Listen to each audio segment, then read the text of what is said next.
Bonjour et bonsoir plutôt et bienvenue en ce lundi 25 janvier 2021 et nous en sommes arrivés ce soir à la méditation numéro 311 et plus particulièrement à la partie numéro 25 de notre méditation continue sur le livre de l'Apocalypse. Avant de continuer et de voir ce que la parole veut nous révéler ce soir, ce que notre bien-aimé Saint-Esprit, dans le nom de Jésus, veut nous enseigner, prions. Père, dans le nom de Jésus, bien-aimé Saint-Esprit, nous savons que tu as toujours tes yeux, tes regards posés sur tes enfants. Et donc, tes regards sont sur nous encore ce soir. Nous sommes dans ta présence, nous le savons, parce que nous savons que nous avons notre Seigneur en nous et nous sommes en lui et que nous sommes cachés en Christ Jésus devant toi, Père. Tu as toujours tes regards sur nous, comme je le disais, et tu combats pour tes enfants. Tu es l'Éternel des armées, tu es notre Père, tu es le Dieu créateur de toutes choses, de l'infiniment grand à l'infiniment petit. Nous savons que tu ne nous abandonneras pas, que tu ne nous délaisseras jamais. Tu l'as dit, et ce que tu as dit, tu l'accomplis. Alors, que ta parole, une fois de plus, dans nos vies, soit vivante, de la première à la dernière seconde de notre vie, et que jamais nous n'oublions ce que tu as fait pour nous, ce que tu fais et ce que tu feras, car dans notre vie, tu es au présent continu, car tu l'as dit, le ciel et la terre passeront, mais mes paroles ne passeront point, ne disparaîtront jamais. Alors, nous t'aimons et nous voulons encore une fois de plus, te laisser agir dans nos vies. Dans le nom de Jésus, merci, bien-aimé Saint-Esprit. Amen. Alors, nous avions fini hier le verset, peut-être que certains diront enfin, mais si nous avons pris le temps, et je sais que vous l'avez bien compris, c'est que il fallait justement que les choses soient amenées petit à petit. Et nous allons avancer aujourd'hui avec le verset numéro 5, on verra jusqu'où nous avancerons. Avant toute chose, reprenons ce début de chapitre 2, du verset 1er au verset 5. Lettre aux 7 églises, et nous en sommes à la première église, Éphèse. Écrit à l'ange de l'église d'Éphèse, voici ce que dit celui qui tient les 7 étoiles dans sa main droite, celui qui marche au milieu des 7 chandeliers d'or. Je connais tes œuvres, ton travail et ta persévérance. Je le sais, tu ne peux supporter les méchants. Tu as éprouvé ceux qui se disent apôtres et ne le sont pas, et tu les as trouvés menteurs. Tu as de la persévérance, tu as souffert à cause de mon nom et tu ne t'es pas lassé. Mais j'ai contre toi que tu as abandonné ton premier amour.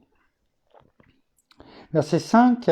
Souviens-toi donc d'où tu es tombé. Repens-toi et pratique tes premières œuvres.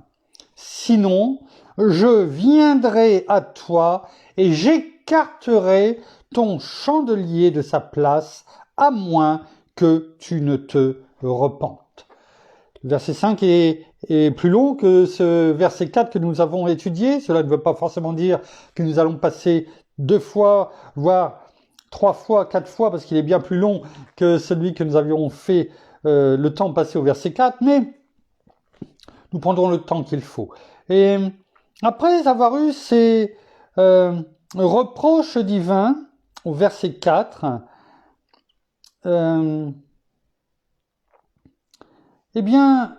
ce verset, on peut voir et on peut faire la transition entre le verset 4 et le verset 5. On peut dire, et vous l'avez bien sûr bien compris, que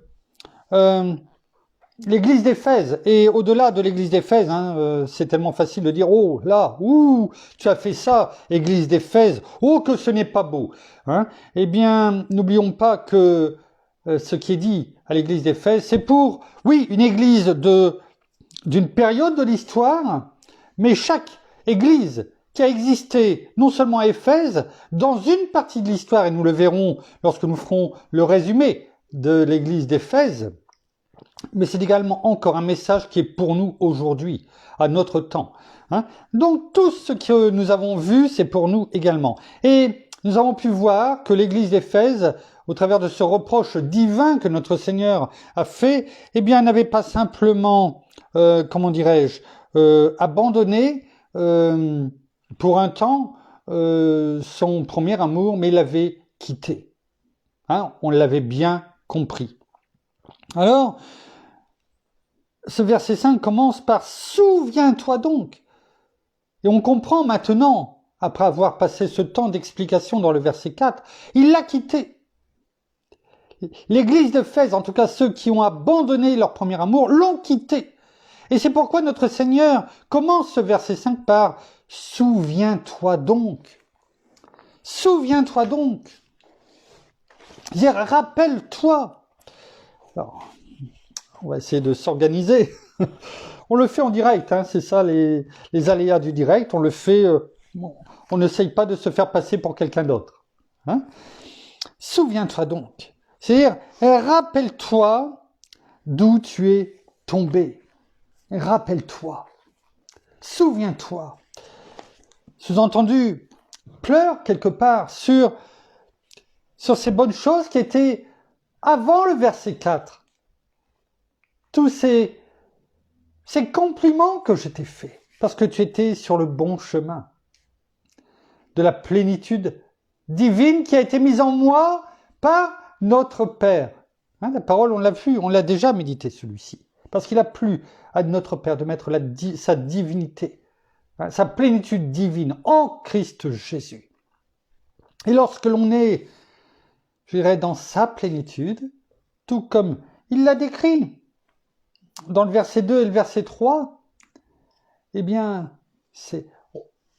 on est presque dans une béatitude. Vous savez, heureux. Il aurait pu dire, finalement, heureux Église d'Éphèse. Il ne l'a pas dit. Je ne vais pas dire ce qu'il n'a pas dit, mais sous-entendu, heureux étais-tu. Sinon, il n'aurait pas dit, souviens-toi. Quand on veut se souvenir de quelque chose, en règle générale, on essaye de se souvenir des bonnes choses, des choses heureuses, afin de les dupliquer. On ne va pas essayer de dupliquer quand on se rappelle, qu'on essaye de se rappeler les choses. Ce n'est pas pour dupliquer les mauvaises choses, surtout pas en tant qu'enfant de Dieu. Donc, souviens-toi donc, et cela sonne comme un rappel. D'où tu es tombé. C'est-à-dire, et là, j'ai été recherché, hein, on ne va pas prendre chaque mot grec, bien entendu, c'est ceux qui nous apportent que la parole et que cette signification nous apporte quelque chose de nouveau à ce mot. D'où tu es tombé, on pourrait dire, comment dirais-je, on sait bien que c'est chuter. Quand on tombe, c'est qu'on a chuté. Hein, on rate une marche, on tombe, on chute, bien entendu. Mais dans tu es tombé, cela indique quelque chose de plus profond encore. Alors déjà le temps grec, hein, on en a parlé un petit peu hier, et bien que nous allons voir le temps grec qui n'est pas comme le nôtre. Et là, c'est ce qu'on appelle le temps parfait. C'est un temps grec, c'est le temps parfait. Alors le temps parfait est différent du nôtre. Ce n'est pas que le plus que parfait ou l'imparfait, etc. Non, le temps parfait, eh bien, alors oui, indique une action terminée, hein, comme le plus que parfait ou l'imparfait, mais dans le passé, bien sûr, mais une fois pour toutes. Une fois pour toutes. Et, comment dirais-je, l'exemple que l'on pourrait donner par rapport à tu es tombé et le temps qui est mis dessus, eh bien, c'est le dernier cri de Jésus sur la croix, lorsqu'il a dit « Tout est accompli ». Tout est accompli. Et ça, c'est le même temps qui est utilisé lorsqu'il dit « Tout est accompli ». Voyez, tu es tombé, tout est accompli. Ce n'est pas, quand on le regarde, si vous voulez, on pourrait dire, oui, mais tout est accompli, c'est du présent.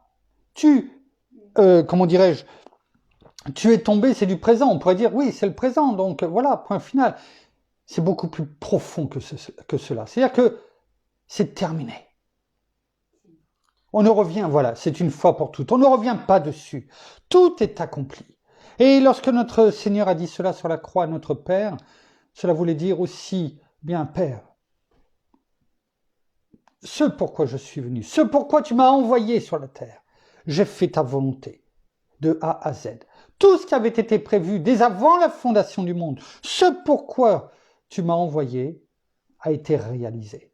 Et cela est toujours le cas dans notre vie aujourd'hui.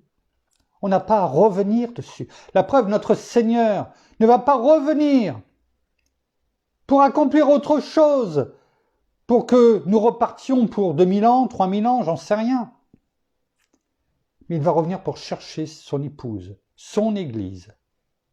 C'est les enfants de Dieu, ses frères et sœurs, afin qu'ils ne subissent pas ces tribulations que nous verrons par la suite.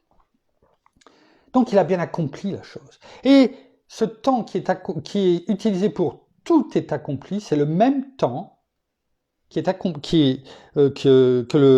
la parole utilise pour tu es tombé. C'est-à-dire tu es tombé une fois pour toutes, comme mon épouse me l'a sagement dit. Tu es tombé une fois pour toutes. Alors, on comprend mieux les premiers mots. Souviens-toi. C'est-à-dire que tu es tombé une fois pour toutes, en tout cas ceux qui sont tombés, et cela sous-entend, tu ne t'es pas relevé. Ceux qui sont tombés une fois pour toutes, eh bien, n'ont pas repris le dessus, ne se sont pas souvenus et ne sont pas revenus à leur premier amour. C'est cela que ça sous-entend. Alors, on comprend mieux maintenant la profondeur donc de tu es tombé. Parce que, je prenais l'exemple, on tombe d'une marche, on chute, et on se relève, on repart. Mais là, quand il dit tu es tombé, ça veut dire que les personnes qui sont tombées, ou l'Église, peut-être tout entière, je ne sais pas, eh bien, cela sous-entend, eh bien, tu ne t'es pas encore relevé. Vous voyez la profondeur donc de tu es tombé, simplement à cause du temps.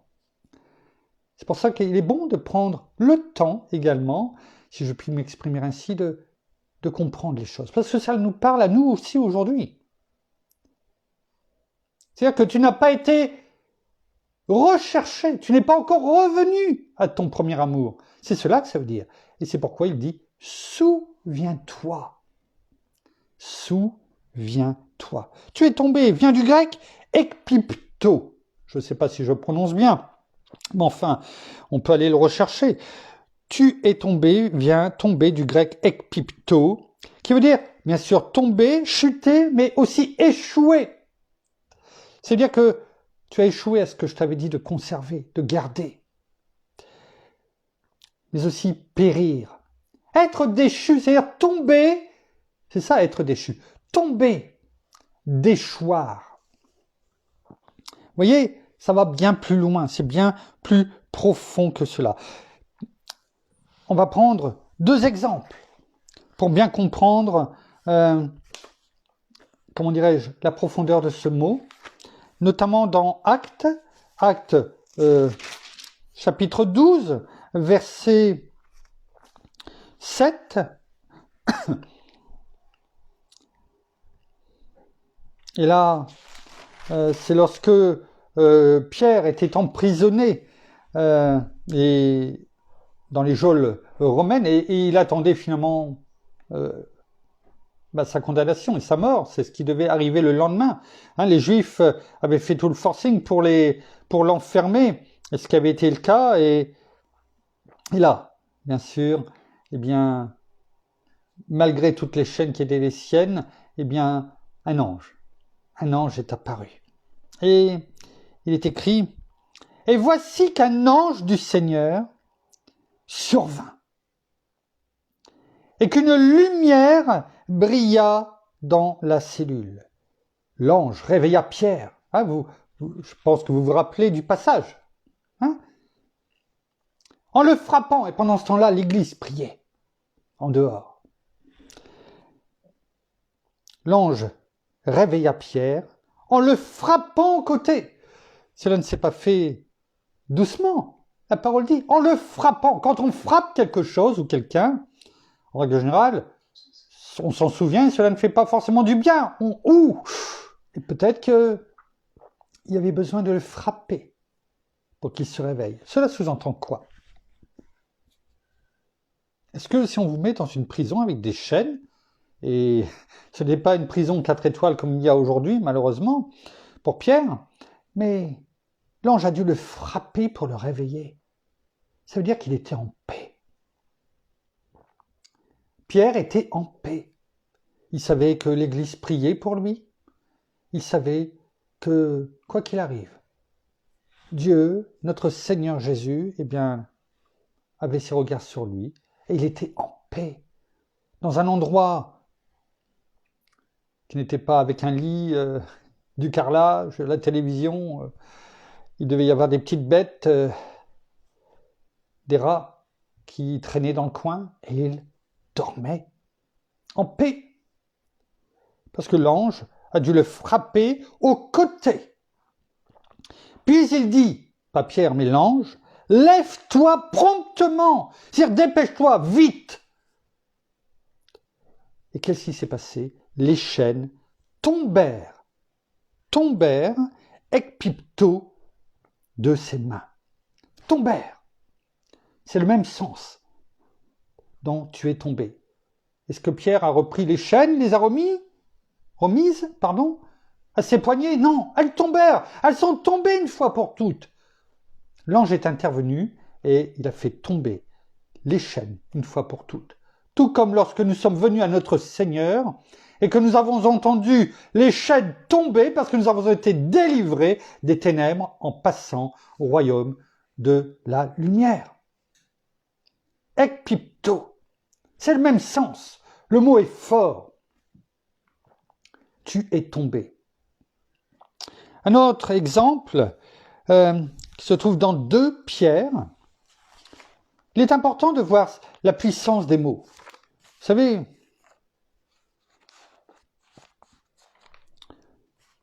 c'est pour pas le citer, un magazine qui disait le poids des mots, le choc des photos. Peut-être que vous connaissez ce magazine. Comment? Mon épouse ne se rappelle plus le magazine, mais qu'importe, c'était Paris Match, pour pas le citer. Et je ne fais pas la pub, parce que ce n'est pas dans ce sens-là, mais on va prendre le titre, le poids des mots. Oui, le poids des mots, il y a les photos, certes, là il n'y a pas de photos. La parole ne nous a pas envoyé de photos avec, il nous a envoyé les mots de la parole. Et au travers de ces mots, on peut voir et s'imaginer la scène. Et il le faut. Il le faut. Parce que le poids des mots est important. Parce que le tu es tombé dans le sens où on aurait pu le lire. Souviens-toi donc d'où tu es tombé. Pourquoi aller rechercher plus loin? On a compris ce que ça veut dire. Et cela nous amène dans une autre dimension. Dans le tu es tombé. Tellement bas que c'est le même mot, donc les chaînes que l'ange a fait tomber de Pierre. C'est beaucoup plus puissant que cela. Donc, prenons maintenant 2 Pierre, la deuxième épître de Pierre au chapitre 3, 2 Pierre, chapitre 3,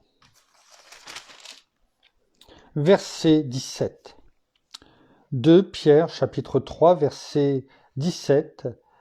Vous donc, bien-aimés, qui êtes prévenus, soyez sur vos gardes, de peur qu'entraînés par l'égarement des impies, vous ne veniez à ekpipto, c'est-à-dire déchoir de votre fermeté. Vous voyez, le mot tu es tombé. est beaucoup plus puissant que ce qu'on pourrait le lire en premier regard. Parce que dans 2 Pierre, hein, chapitre 3, verset 17, « Vous donc, bien-aimés, qui êtes prévenus, maintenant nous sommes prévenus, parce qu'au travers de ce que nous méditons, nous sommes prévenus. » La parole nous dit, sur un autre verset, mais qu'importe, tout est lié, je vous l'avais dit dès le départ. La parole nous dit, qui êtes prévenus. Pas qui étiez prévenus ou qui seraient prévenus, qui êtes prévenus. Notre bien-aimé Saint-Esprit me conduit à aller chercher certains mots, et bien tant mieux, parce que j'apprends, je me forme, il me forme à cela, et tant mieux. Merci, bien-aimé Saint-Esprit, dans le nom de Jésus, merci Père. Mais au-delà, il nous prévient et il nous dit, attention de ne pas déchoir, de ne pas tomber, parce que vous êtes maintenant prévenus. Prévenus de quoi? D'être sur vos gardes, soyez sur vos gardes. Il nous le dit. Sous-entendu, ne fais pas ce que l'église d'Éphèse a fait.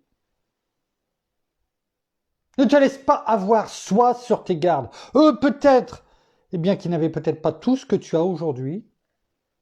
Alors toi, aujourd'hui, sois sur tes gardes. Parce que tu vas être attaqué de la même façon.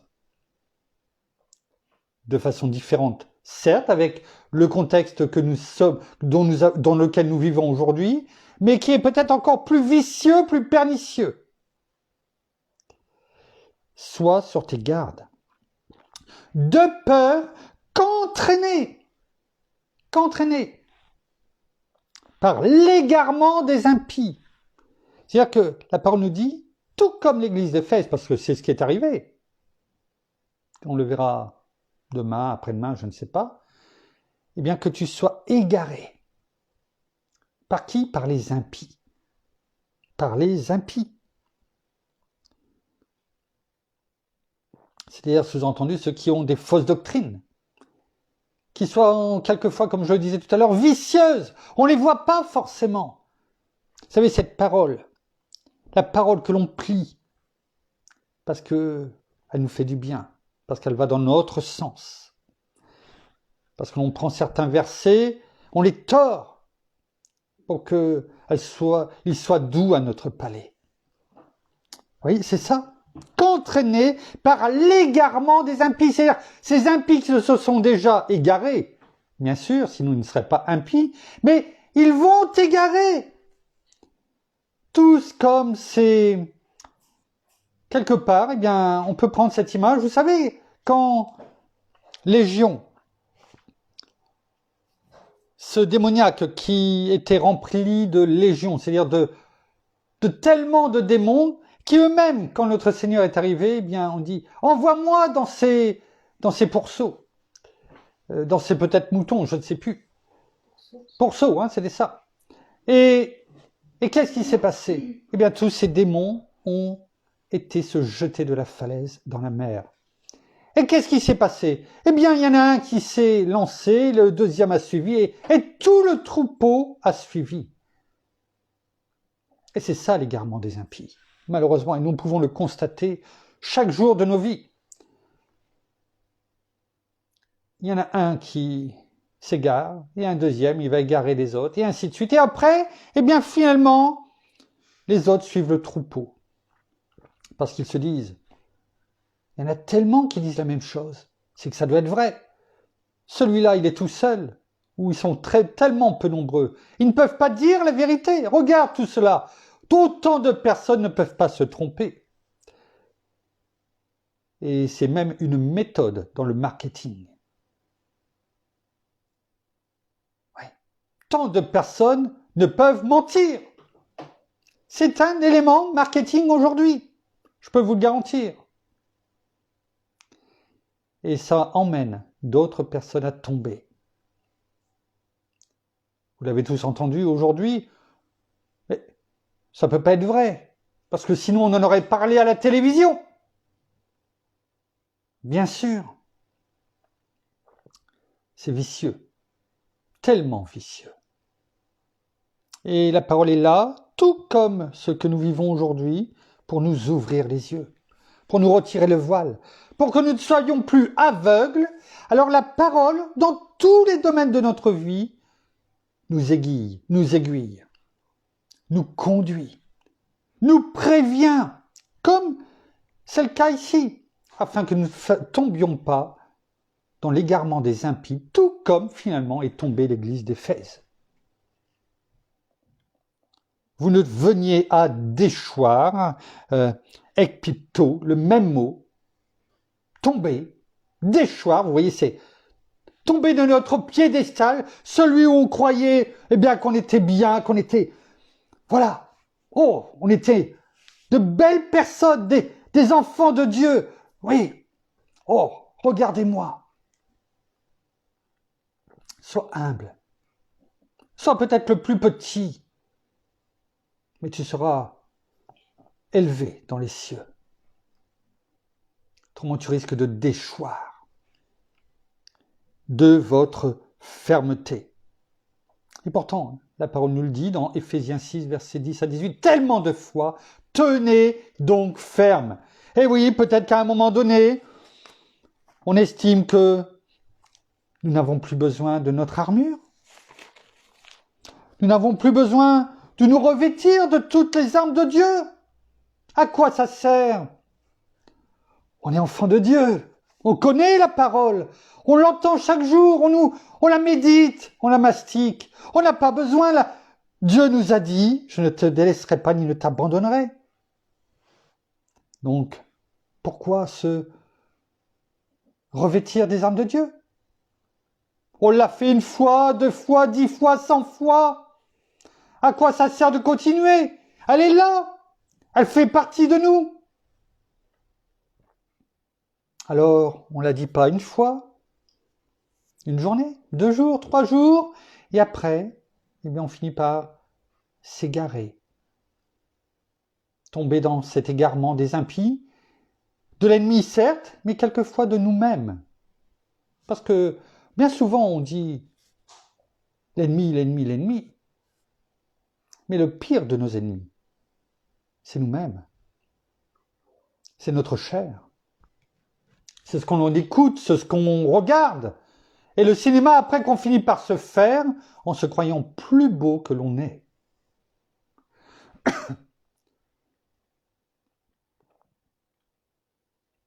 Et on finit par abandonner notre premier amour,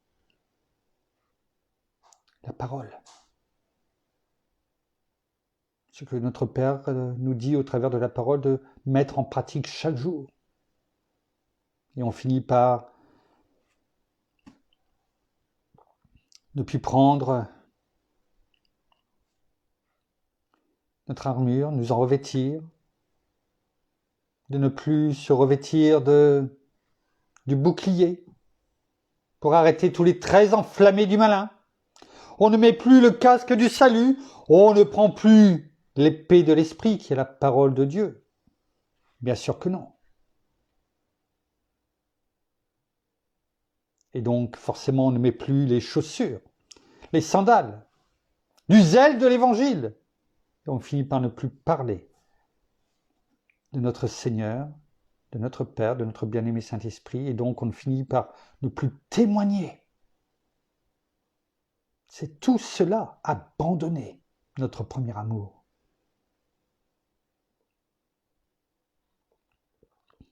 C'est pour cela que la parole nous dit dans ce début de ce verset 5, « Souviens-toi donc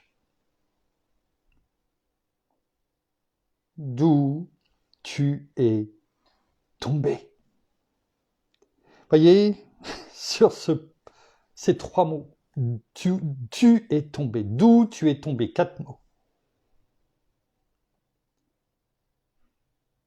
Je ne pensais pas faire si long, mais notre bien-aimé Saint-Esprit nous apporte tellement de l'eau à notre moulin, justement.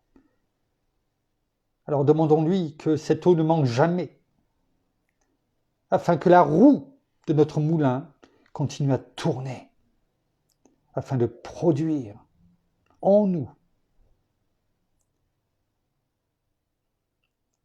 ce pourquoi une roue, normalement, doit tourner dans un moulin. afin qu'elles produisent de la nourriture, du fruit, qui nous permettent continuellement de nous nourrir et de nous renouveler. Ça sert à ça, une roue de moulin. Alors, nous arrêterons là pour ce soir, que vraiment, eh bien, cette eau vive, oui, qui nous est donnée, cette parole de vie, eh bien, continue à nous fortifier, à couler en nous la rivière de Dieu qui coule du trône de Dieu, du trône de l'agneau, eh bien, continue à couler sur nous comme une cascade apaisante et rafraîchissante, et qu'elle nous renouvelle au quotidien, et que tout ce que nous méditons, tout ce que nous prenons comme temps, afin que eh bien, cela soit gravé sur les tables de notre cœur, afin de ne pas tomber.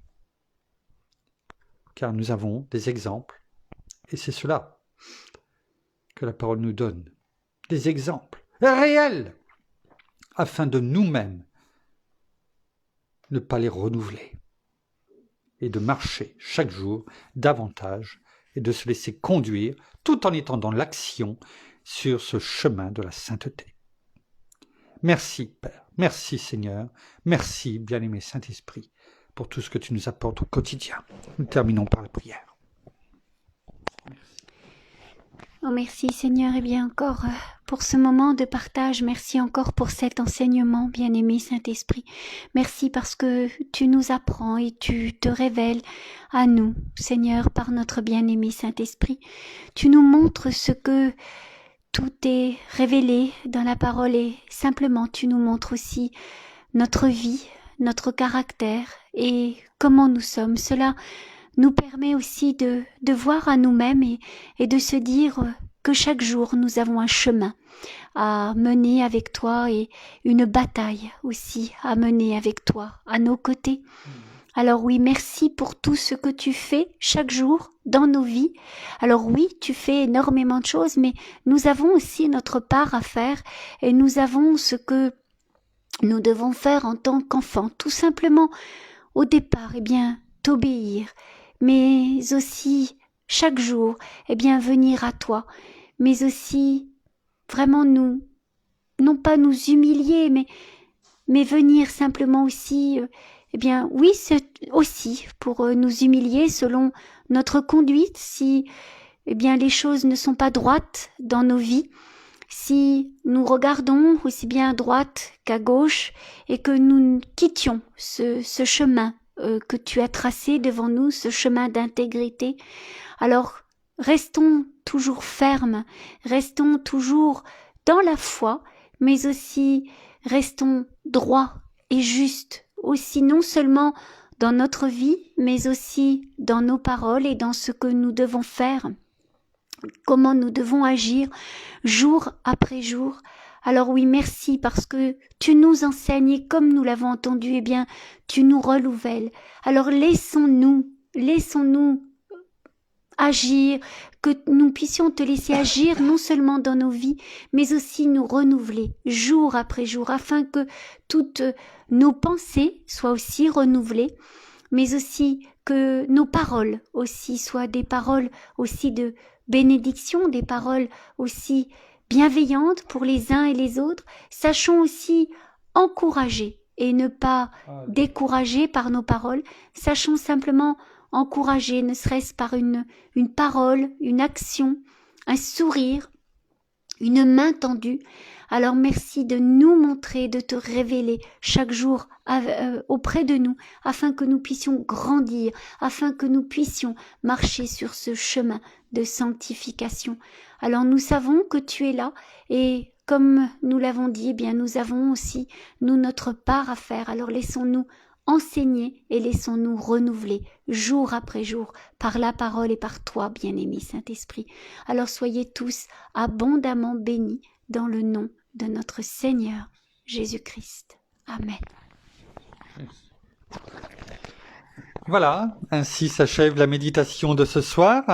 Nous saluons, comme à l'accoutumée, nos amis au Québec, au Canada, en francophonie, en France, à Paris notamment. Et, nous vous bénissons bien sûr abondamment de toutes les bénédictions spirituelles dans les lieux célestes en Christ. Nous vous souhaitons à toutes et à tous une bonne fin de journée pour ceux qui ont un décalage horaire favorable pour eux. Et à chacun, en tout cas, un bon appétit pour ceux, notamment nous, qui allons passer bientôt à table. Une bonne soirée, une bonne nuit en tout cas à chacun. Et nous vous donnons rendez-vous demain pour la suite de ces révélations du livre de l'Apocalypse à partir de 18h. Passez une bonne fin de journée, bonne soirée, à demain, au revoir.